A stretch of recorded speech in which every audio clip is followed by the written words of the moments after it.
and welcome into this week's edition of the Pole Position here on Racing News Now.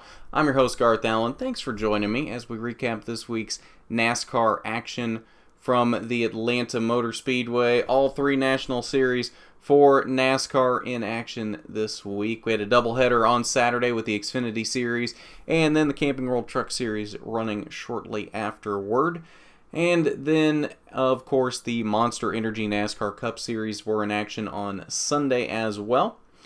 We have thoughts from all three winners of each race coming up later in the show, so you want to stick around for that. But let's start now with the Xfinity Series from Saturday, as they were the first race on Saturday. The 27th annual Renai 250, 163 laps from the Atlanta Motor Speedway. And this was all Kevin Harvick. Kevin Harvick put on a clinic in this race. It wasn't even close. Harvick led 141 of the 163 laps in this event. Just put a hurting on him. It wasn't even close. And, you know, I was this close to picking Kevin Harvick on last week's RNN Talks for the race winner on Saturday. And I'm kind of regretting it at this point. But we did go with Joey Logano. He came home with a respectable second place finish. Logano did lead 10 laps on the day. And the only other guy to lead laps in this one, Christopher Bell, who came home in third, he led 12 laps in this one. John Hunter Nemechek in his first race in the 42 car for Chip Ganassi Racing came home in a very respectable fourth place finish, and Elliott Sadler rounds out the top five, starting off the season with two top five finishes after his so close second place finish in Daytona last week. Rest of the top 10, Justin Allgaier in sixth. Austin Cindric comes home in seventh in his first race in that 12 car for Team Penske, the last car on the lead lap. That is how dominant Kevin Harvick was in this race. Only 7 cars left on the lead lap at the end of this one. Kyle Benjamin comes home in 8th in that 18 car for Joe Gibbs Racing. Ryan Truex in 9th. And another Ryan Reed rounds out the top 10. Ryan Reed with a strong start to the season as well with 2 top 10s. Other notables down through the field, Daniel Hemrick in that 21 car for RCR comes home in 11th. Spencer Gallagher 14th. Chase Briscoe in his first Xfinity race in that 60 car for Roush Fenway comes home in a respectable 15th. Tyler Reddick, your Daytona winner, comes home in 19th. Not the finish I'm sure he was looking for, but he did pull 5 stage points out of both stages, so not a terrible points day for Tyler Reddick. Michael Annett, his teammate, comes home in 20th. And Cole Custer comes home in the 39th position after a lap 10 crash with John Hunter Nemechek. I'm sure not the finish that Cole Custer was looking for. He'll be looking to bounce back in Vegas. So, now let's head over to the media center and we'll see what Kevin Harvick had to say after his Xfinity Series clinic on Saturday afternoon. Well, I've been fortunate to be with really good teams, and you know, as I've gone through the years, this is a racetrack that hasn't changed a whole lot, and just fortunate to have things that work and know the feel that I'm looking for, and you know, the times when everything goes smooth and we don't have some crazy scenario or something happen. We've been fortunate to have some success. So they did a great job.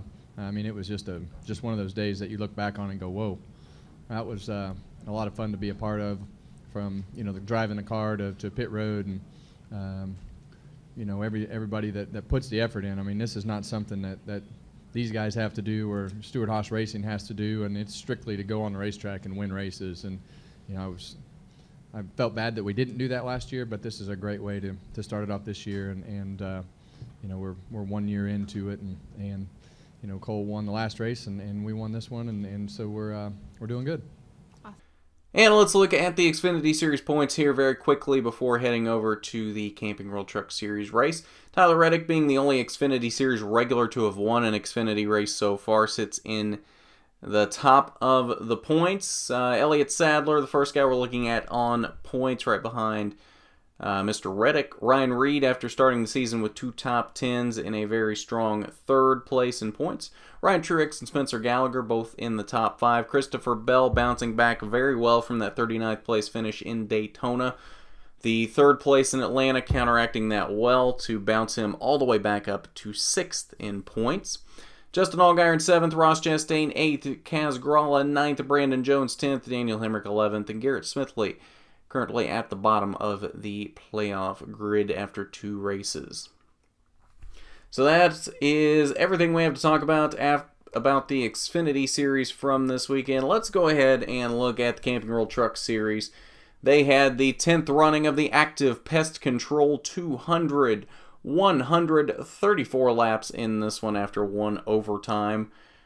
And Brett Moffitt comes home with his 2nd career Truck Series victory. His first coming back in 2016 for Red Horse Racing when he was driving part-time. This is his first as a full-time Truck Series driver, driving that number 16 for Hattori Racing. So, nice to see a Shiggy Hattori truck in victory lane.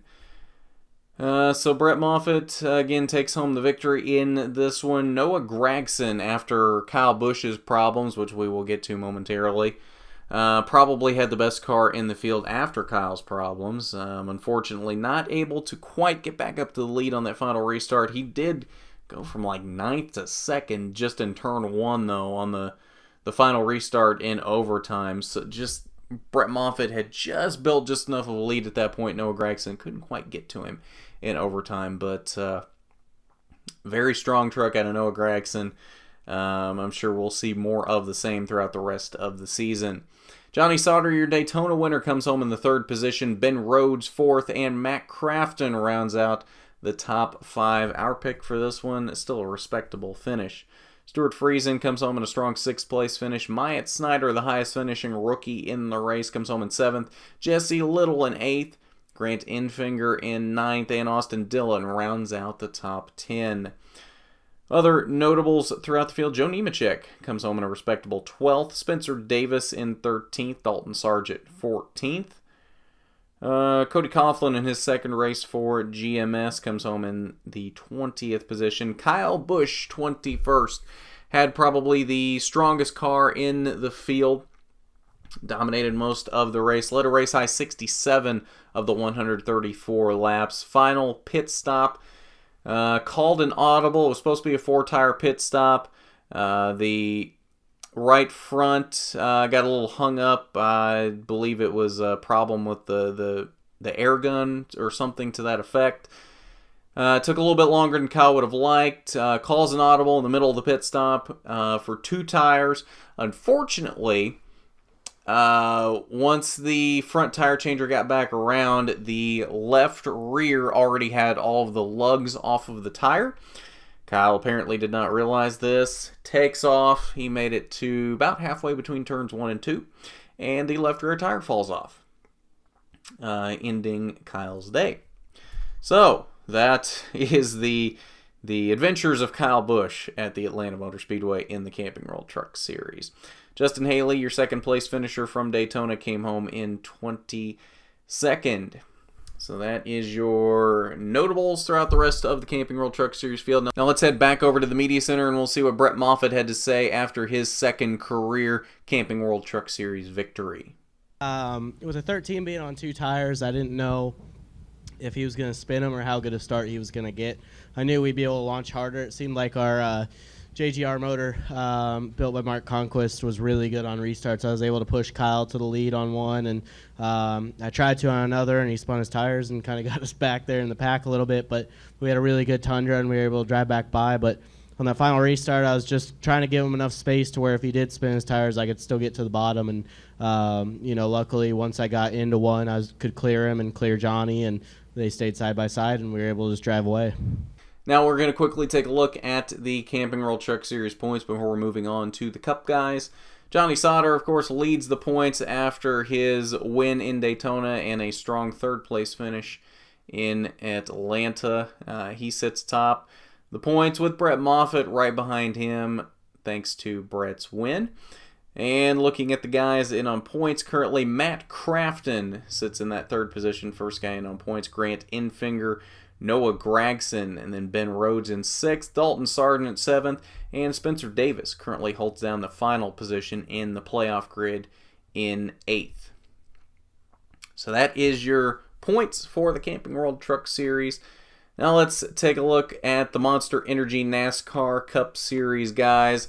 They were in action yesterday in the 59th Annual Folds of Honor Quick Trip 500 from the Atlanta Motor Speedway, 325 laps. And if you saw the Xfinity race, you got a preview of the Cup race as Kevin Harvick, not quite as dominant, but definitely led a lot of the race, led a race-high 181 of the 325 laps. But that would not necessarily be an indication that Kevin Harvick won the race, as he led the most laps in the last 4 Atlanta races and did not take home the victory. This time, though,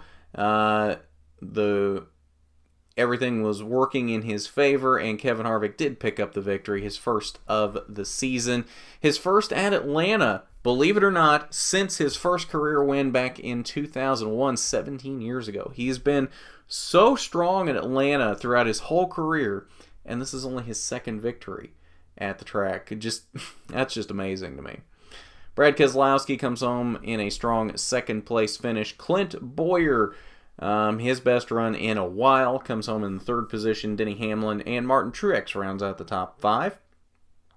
Rest of the top 10, Joey Logano, Kyle Busch, Kurt Busch, Kyle Larson, and Chase Elliott continuing his streak of finishing in the top 10 in each of his races at the Atlanta Motor Speedway thus far. That not only being in the Cup Series, but that is in every race he's had at the Atlanta Motor Speedway, Cup, Xfinity, and the trucks. Every one of those races he has finished in the top 10. If you'd watched him throughout the race, though, he wasn't necessarily a given. None of those Hendrick cars were super strong yesterday. And as we'll see going down through the field here, not great finishes out of any of them.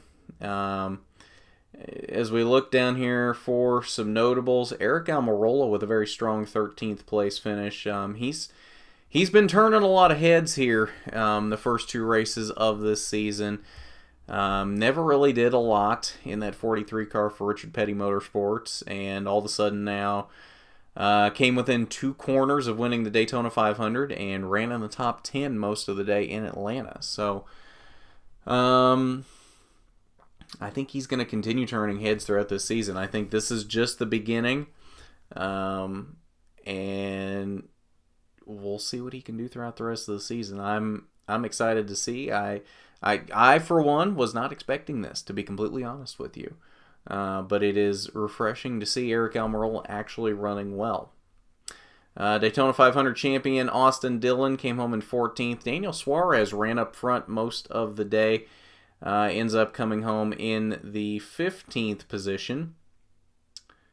William Byron, we talked about the woes of the Hendrick cars throughout the day.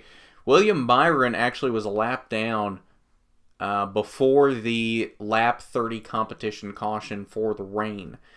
That's how bad his car was early in the race. I think he was running 33rd at the time. Does bounce back to a decent 18th place finish. Not a great finish, but it's better than 33rd and being a lap down after 30 laps.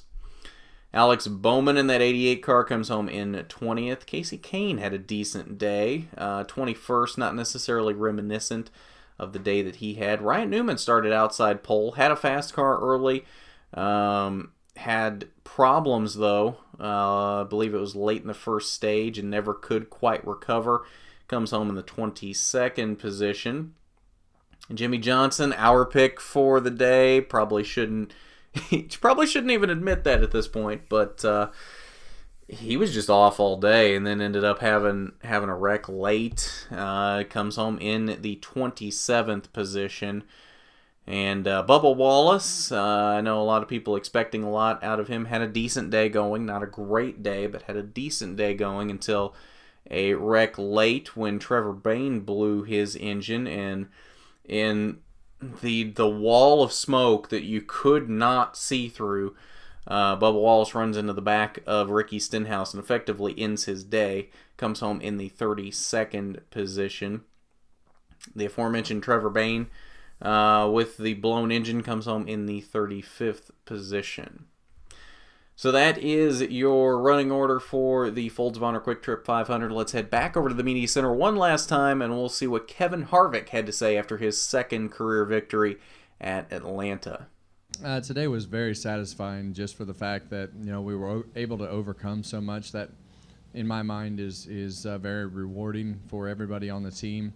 To make a comeback of some mistakes and make the car better, and then make a great pit call to get our track position back. Just a number of things happened with the last pit stop. Those guys nailed it, and the last restart. So those are the things that kind of put all those little question marks out of your head, and you say, all right, that worked out pretty well. But really, we've had since I've been at Stewart-Haas Racing, we've had 5 cars that could have done the same exact thing that we did tonight, and pretty much did. Just different situations didn't allow us to drive it to victory lane. So just really happy to come back to victory lane. It's been a long time since I've been able to drive into victory lane here on Sunday, and honestly, I didn't have any idea that we would even have a chance of running this race today. So to get the race in, and it'll make it a lot better on the guys getting out west, and take some pressure off of that, because it's a pretty hectic time, and of travel and different things like that. So I worry about that more than myself, and just because it's so tough from a crew guy's standpoint to get them through these next few weeks. All right, so to wrap things up here, we'll go ahead and quickly look at the point standings for the Monster Energy NASCAR Cup guys. Of course, at the top of the heap, Kevin Harvick and Austin Dillon with their wins in the first 2 races of the season. Joey Logano, the guy at the top of the points currently. Interestingly enough, after the not so great season they had last year. Interesting to see them at the top of the pile after 2 races. Ryan Blaney, his teammate, second place currently in overall points, 4th on the playoff grid when you bump Harvick and Austin Dillon up. Denny Hamlin, Clint Boyer in there as well, and then Martin Truex, Kurt Busch, Paul Menard, Eric Almirola in the top 10 right now. So like we were talking about earlier, very strong start to the season for Eric Almirola. Bubba Wallace even in the playoff grid at the moment. Michael McDowell, interestingly enough, also in the playoff grid right now. Others not necessarily shown on the graphic over here, but of note as to where they are in points right now. Now, we're only 2 races in, but some of these might be cause for concern right now. Looking down toward the bottom of the points, William Byron, 25th in points. Daniel Suarez, 26th. Casey Kane, 28th. Jimmy Johnson, 35th. After 2 races, Jimmy Johnson, 35th in points. Let's put this into perspective right now. Jimmy Johnson, 35th in points. He has 11 points from 2 races. Mark Thompson, 66-year-old Mark Thompson, who only ran the Daytona 500, didn't even run at Atlanta, is higher in points than Jimmy Johnson. DJ Kennington, who also did not run at Atlanta, higher in points than Jimmy Johnson. Ty Dillon, also higher in points than Jimmy Johnson, but only by 1 point, mind you. Jimmy Johnson only has 2 more points than Brendan Gaughan, who did not run at Atlanta. I don't know that this necessarily raises a red flag yet, but